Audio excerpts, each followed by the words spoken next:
성도 여러분, 우리는 누군가가 어떤 위대한 것을 성취했을 때 결과만 보고 그 중간에 수고한 과정들을 생각하지 못할 때가 많이 있습니다. 예를 들어서 어떤 음악가가 연주를 할 때에 정말 잘하는구나 하고 감탄하지만 그러한 연주를 하기까지의 길고 고된 수고를 잊기 쉬운 것이죠. 또 누군가가 상당한 명성을 얻었을 때에 시기와 질투는 할지 모르지만 그 사람이 거기까지 오르기 위해 얼마나 많은 눈물과 땀을 흘렸을지를 잊기 쉬운 것입니다. 때로는 중간 과정을 무시한 채 똑같은 것을 이루려고 할 때도 있습니다. 신앙생활도 마찬가지겠습니다. 신앙이 자라는 과정을 무시한 채 단숨에 신앙의 정상에 오르려고 하는 것이죠. 우리 한국 사람들은 빨리빨리를 좋아한다고 합니다. 빨리빨리라는 말이 한국인을 대표하는 문장이 될 정도입니다. 그러나 모든 것이 과정을 무시하면 반드시 그로 인한 부작용이 생기기 마련입니다. 오늘 말씀드리려는 성령 충만이 그렇습니다. 예수님의 제자들이 성령 충만을 받기까지의 여러 과정이 있는데 그것을 무시하면 신앙적 부작용이 생기는 것입니다. 그러면 제자들이 성령 충만을 받기까지 어떤 과정을 거쳤습니까? 첫 번째, 제자들은 예수님으로부터 많은 말씀 훈련을 받았습니다. 오늘 본문을 보면 정말 놀라운 그러한 오순절의 모습입니다. 성령이 불같이 임하고 또 성령이 마가의 다락방에 모여서 기도하는 사람들의 머리 위에 불처럼 임하고 또 그들은 전혀 알지 못하는 여러 외국어로 예수님의 복음을 전하기를 시작합니다. 우리가 이 모습을 보면서 주여 나에게도 불을 주옵소서, 물론 기도할 수 있고 기도해야 합니다. 그러나 동시에 이 제자들이 이 오순절에 이와 같이 놀라운 성령의 충만함을 경험하기까지 어떤 신앙적인 과정을 거쳐왔는지를 잊어서도 안 되는 것입니다. 제자들은 무엇보다도 하나님의 말씀으로 훈련을 받았습니다. 무엇보다도 예수님이 하나님의 말씀 그 자체였습니다. 사도 요한은 요한일서 1장 1절에서 이와 같이 고백합니다. 태초부터 있는 생명의 말씀에 관하여는 우리가 들은 바요 자세히 보고 우리의 손으로 만진 바라. 예수님이 누구시냐면 태초부터 있는 생명의 말씀이라고 했습니다. 예수님과 함께하는 그 자체가 늘 하나님의 말씀을 듣는 것과 똑같다고 하는 것입니다. 예수님과 함께하는 것이 정말 최고의 말씀 훈련이었던 것입니다. 여러분, 위대한 스승과 같이 있는 것만으로도 많은 것을 배운다고 생각합니다. 예전에 유학생 한 사람이 세계적인 바이올린 교수 밑에서 공부를 했습니다. 제가 궁금해서 물었습니다. 그 교수님으로부터 어떤 것을 배웁니까? 그 학생이 답하기를 특별하게 많은 것을 배우진 않습니다. 그러나 그 교수님을 만날 때마다 저절로 음악적인 영감을 얻습니다. 그런 것 같습니다. 위대한 스승과는 함께하는 것만으로도 큰 공부가 된다고 하겠습니다. 예수님의 제자들이 성령으로 충만함을 받기까지 이렇게 세상에서 가장 위대하신 스승이신 예수 그리스도와 함께 있었던 것입니다. 이러한 기초 위에 그들은 성령으로 충만함을 받았던 것입니다. 그것뿐이 아닙니다. 제자들은 예수님으로부터 많은 말씀을 들었고 배웠습니다. 우리가 잘 아는 산상수훈, 주기도문, 또 여러 천국 비유들, 종말에 관해서, 또 오늘 주제와 같은 성령에 관해서, 세계의 선교의 비전에 관해서 많은 말씀을 들었습니다. 물론 제자들이 이 말씀을 다 깨달은 것은 아닐 것입니다. 그러나 이렇게 주님으로부터 말씀 훈련을 받았기 때문에 오순절에 성령이 임했을 때 그것이 의미한 바를 그들은 깨달을 수가 있었습니다. 그리고 사도 베드로는 거침없이 예수 그리스도의 십자가와 부활의 복음을 많은 사람들에게 전하는 것을 볼 수 있습니다. 오순절에 한 번의 설교로 예수님을 믿고 세례를 받은 이들이 3,000명이나 되었다고 했습니다. 예수님으로부터 배운 말씀 공부가 성령이 충만히 임했을 때에 드디어 빛을 발하게 된 것입니다. 여러분, 우리가 성령 충만을 구하고 받는다고 해도 우리에게 하나님의 말씀이 없다면 우리는 무기 없는 군사와도 같다고 하겠습니다. 에베소서 6장 17절입니다. 구원의 투구와 성령의 검, 곧 하나님의 말씀을 가지라. 구원의 투구와 성령의 검, 곧 하나님의 말씀을 가지라. 성령께서 쓰시는 무기가 하나님의 말씀이라고 하는 것입니다. 아무리 성령으로 충만을 받는다고 해도 성령이 쓰실 수 있는 말씀의 무기가 없다면 성령께서 우리를 통해 역사하실 수가 없는 것입니다. 그래서 우리는 성령 충만을 구하면서 동시에 하나님의 말씀으로 우리를 채워가야만 되는 줄로 믿습니다. 여러분, 예수님이 광야에서 어떻게 마귀의 도전을 물리치셨습니까? 예수님은 하나님의 말씀을 통해서 마귀의 모든 도전을 물리치셨습니다. 사람이 떡으로만 살 것이 아니요 하나님의 입으로부터 나오는 모든 말씀으로 살 것이라. 주 너의 하나님을 시험하지 말라. 주 너의 하나님께 경배하고 다만 그를 섬기라. 예수님은 거침없이 하나님의 말씀으로 마귀를 물리치셨던 것입니다. 여러분, 그렇습니다. 우리는 날마다 성령으로 충만하기를 구해야 합니다. 그러나 동시에 하나님의 말씀을 깊이 묵상하고 성령께서 사용하실 수 있도록 우리의 마음에 깊이 새겨야만 되는 줄로 믿습니다. 두 번째, 제자들은 성령을 받기 전에 자신에 대한 절망을 경험해야 했습니다. 여러분, 제자들은 예수님 앞에 죽기까지 따르겠다고 고백을 했습니다. 마태복음 26장 34절과 35절에 예수께서 이르시되 내가 진실로 진실로 내게 이르노니 오늘 밤 닭 울기 전에 내가 3번 나를 부인하리라. 베드로가 이르되 내가 주와 함께 죽을지언정 주를 부인하지 않겠나이다 하고 모든 제자도 그와 같이 말하니라. 예수님께서 베드로에게 오늘 밤 닭 울기 전에 내가 3번 나를 부인할 것이라고 하셨습니다. 그때 베드로가 어떻게 대답했습니까? 내가 주와 함께 죽을지언정 주를 부인하지 않겠습니다. 너무나 자신 있게 자신의 충성스러움을 보여주었습니다. 또 모든 제자도 그와 같이 말했다고 했습니다. 그러나 어떻게 되었습니까?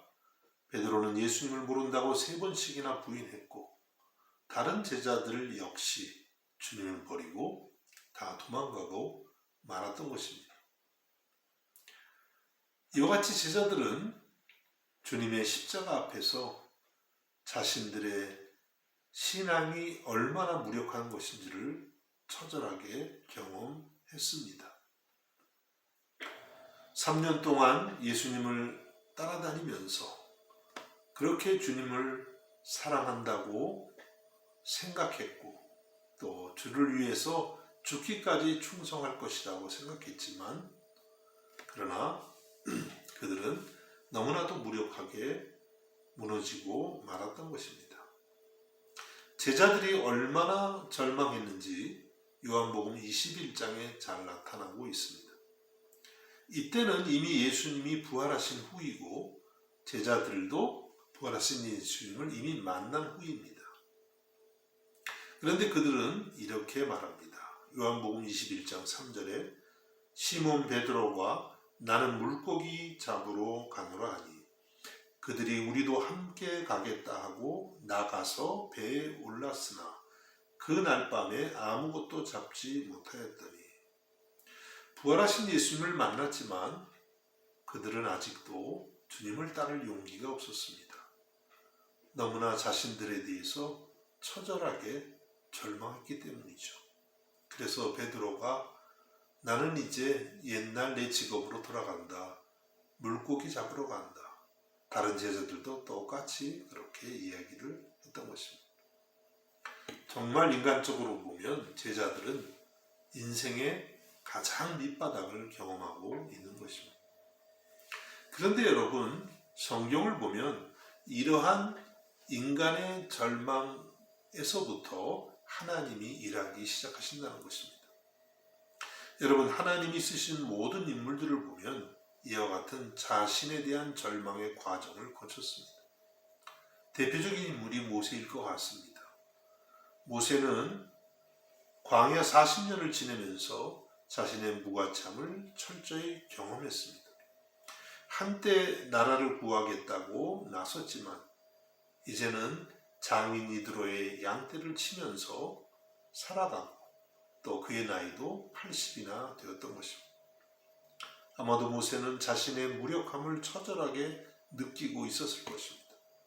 그런데 그때 하나님께서 모세를 찾아오셨습니다. 출애굽기 3장 2절입니다. 여호와의 사자가 떨기나무 가운데로부터 나오는 불꽃 안에서 그에게 나타나시니라. 그가 보니 떨기나무에 불이 붙었으나 그 떨기나무가 사라지지 아니하는지라. 떨기나무, 덤불과 같은 그런 나무에 불이 붙었는데 타지를 않습니다. 바로 하나님의 불, 영적인 불, 성령의 불이 임했던 것입니다. 이 불을 통해서 모세의 가슴에 다시금 하나님을 향한 사랑이 솟아오르기 시작을 하는 것입니다. 또 민족 해방의 꿈을 갖게 하는 희망의 불이 붙게 된 것입니다. 그는 비록 마른 덤불과 같은 그런 존재였지만 그 마른 덤불에 하나님의 불이 붙으면서 새로운 열정이 생기게 된 것이죠. 예수님의 제자들도 마찬가지였습니다. 예수님을 부인하고 도망갈 수밖에 없었던 자신들을 보면서 그들은 깊은 절망에 빠졌습니다. 스스로는 아무것도 할 수 없다는 절망감이 그들을 사로잡고 있었습니다. 이때에 하늘로부터 성령의 불이 임한 것입니다. 이 불은 하나님의 꺼지지 않는 그런 불이었습니다. 이 불이 마른 덤불 같은 제자들의 마음에 붙을 때에 그들은 복음의 사도가 되었던 것입니다. 다시금 주님을 향한 사랑이 끓어오르기 시작했고 주님을 증거하는 일에 뜨거운 열정을 갖게 되었던 것입니다. 여러분, 우리도 이와 같은 자기 절망을 경험할 필요가 있습니다. 또 날마다 주여 나는 죄인입니다. 나를 불쌍히 여기소서. 이렇게 우리는 기도해야 될 것입니다. 그때에 우리 안에 성령이 충만히 임하게 되는 것입니다. 예수님은 이와 같은 자기 절망의 상태를 영적으로 목마른 상태라고 그렇게 말씀하셨습니다. 그리고 이렇게 목마른 자가 성령의 충만을 받을 수 있다고 하십니다. 요한복음 7장 37절에서 39절 말씀입니다. 명절 끝날 곧 큰 날에 예수께서 서서 외쳐 이르시되 누구든지 목마르거든 내게로 와서 마시라. 나를 믿는 자는 성경의 이름과 같이 그 배에서 생수의 강이 흘러나오리라 하시니 이는 그를 믿는 자들이 받을 성령을 가리켜 말씀하신 것이라. 누가 주님이 주시는 성령의 생수를 받아 마실 수 있다고 하셨습니까?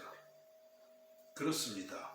목마른 자입니다. 누구든지 목마르거든 목이 말라야만 바로 주님이 주시는 성령을 구할 수 있다는 것이죠. 인간의 한계를 느끼고 자신에 대해 절망하는 사람만이 주님의 성령을 구할 수 있다고 하신 것입니다. 그리고 그러한 사람의 배에서 생수의 강이 흘러난다고 했습니다. 마치 더운 날 갈증이 날 때 시원한 생수를 마시면 뱃속까지 시원한 것처럼 우리의 영혼이 성령으로 참된 만족을 누릴 것이라고 하시는 것입니다. 여러분, 우리 몸의 약 70%가 물로 구성되어 있다고 합니다. 그래서 하루에 물 2리터를 마셔야 한다고 들었습니다. 만일 며칠간 물을 전혀 마시지 않으면 우리의 피가 탁해지고 혈액순환이 안 되어서 금방 병이 들고 말 것입니다. 그래서 금식할 때에 밥은 당연히 안 먹지만 물은 꼭 마셔야 하는 것입니다. 그만큼 물은 우리 몸에 필수적인 것입니다. 여러분, 성령의 생수도 마찬가지입니다. 성령 충만이 없으면 우리의 영혼이 병들고 마는 것입니다. 그래서 우리는 영혼의 양식인 하나님의 말씀을 늘 사모하고 또한 영혼의 생수인 성령을 늘 사모하고 또 간구하고 마셔야만 되는 것입니다. 여러분, 이렇게 기도하시기를 바랍니다. 주여, 나는 할 수 없습니다. 나는 목마릅니다. 성령의 목마릅니다. 날마다 성령의 생수로 나의 가란 영혼을 채우소서. 이렇게 할 때에 주께서 약속하신 대로 여러분의 영혼 가운데에 생수의 강, 하늘의 기쁨과 평안과 생명의 역사가 충만하게 될 줄로 믿습니다. 마지막 세 번째로, 제자들은 성령을 받기 전에 사명을 먼저 받아야 했습니다. 여러분, 오늘 본문에 제자들이 왜 함께 모여 있습니까? 왜 성령을 기다리는 것입니까? 그냥 성령을 받고 싶어서입니까? 아니죠. 그들은 주님이 주신 세계 선교의 사명을 감당하기 위해서 성령을 기다리는 것입니다.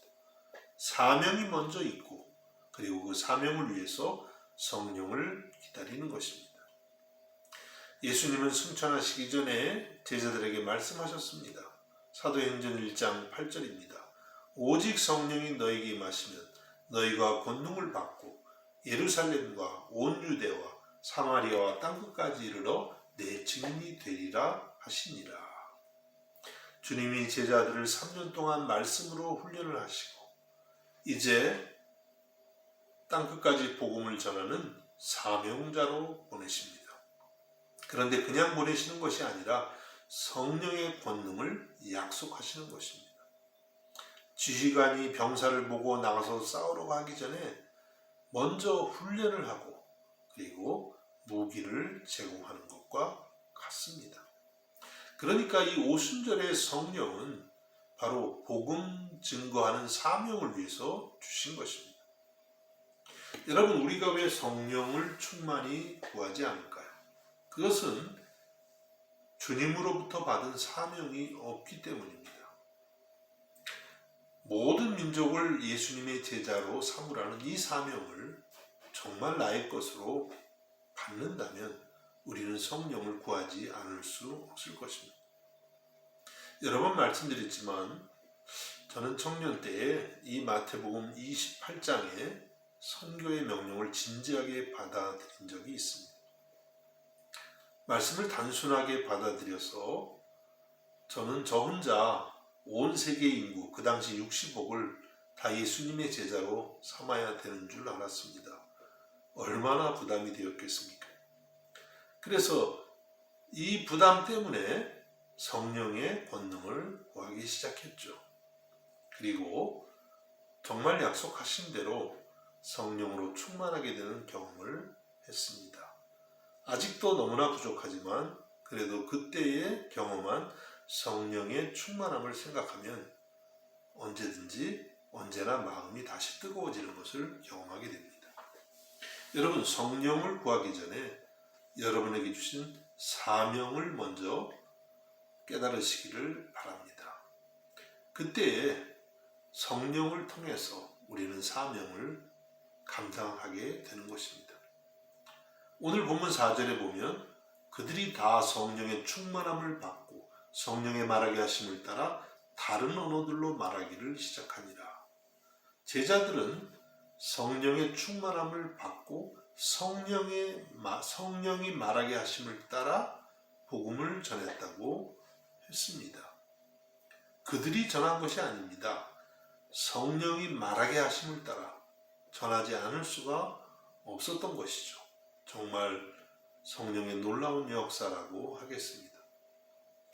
또 그들은 성령으로 충만함을 받은 이후에는 그 어떤 것도 두렵지가 않았습니다. 사도행전 4장 19절과 20절에 베드로와 요한이 대답하여 이르되 하나님 앞에서 너희의 말을 듣는 것이 하나님의 말씀을 듣는 것보다 옳은가 판단하라. 우리는 보고 들은 것을 말하지 아니할 수 없다 하니. 며칠 전만 해도 나는 물고기 잡으러 간다 했던 모습과는 너무나 대조적인 모습입니다.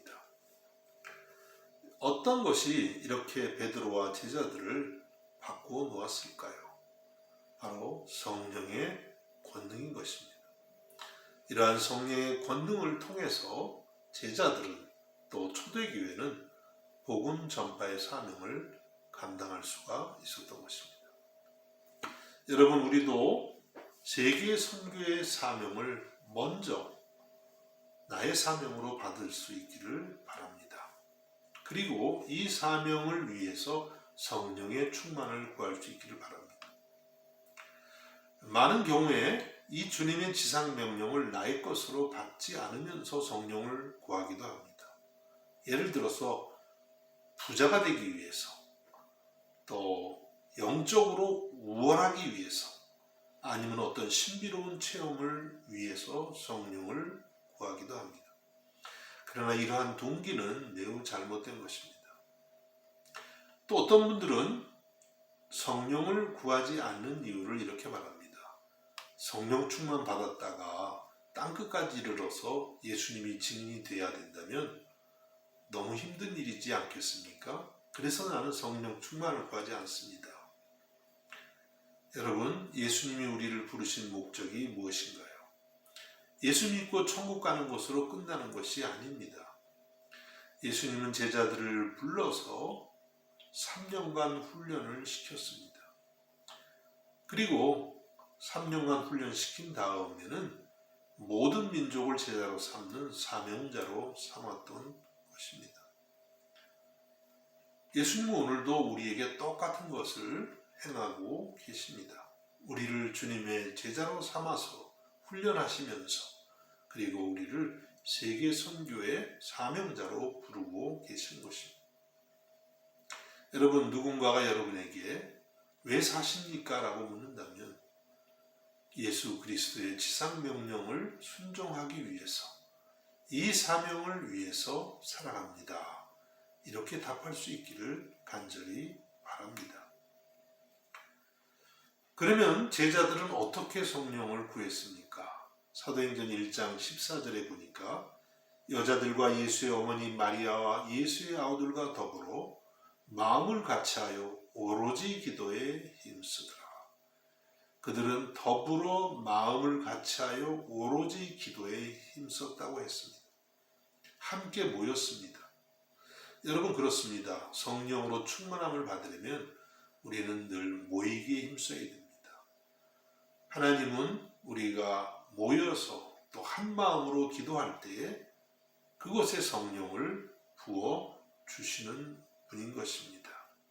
여러분, 우리들도 이 제자들처럼 모이기에 힘쓰고 또 예배하는 일에 힘쓰므로써 성령으로 충만하게 되기를 원합니다.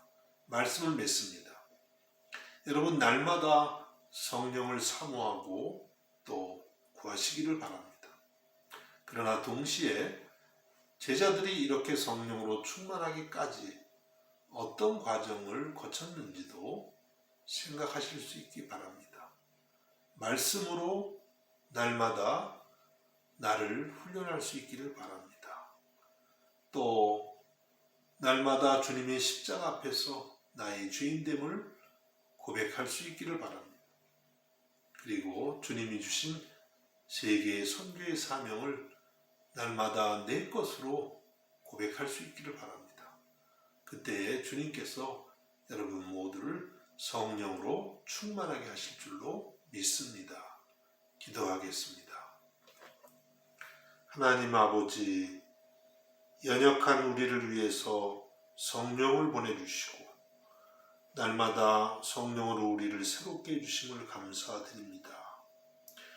우리들이 오순절을 생각할 때에 그 놀라운 성령 강림의 사건을 생각할 뿐만 아니라 제자들이 이렇게 오순절에 성령을 받기까지 어떠한 과정을 거쳐왔는지를 생각하며 우리들도 제자들처럼 그와 같은 과정들을 소홀히 하지 않고 날마다 말씀을 공부하고 날마다 주님의 성령을 갈망하며 또한 주께서 주신 세계 선교의 사명을 내 것으로 할 수 있는 저희가 되게 하여 주시옵소서. 예수님의 이름으로 기도하옵나이다. 아멘.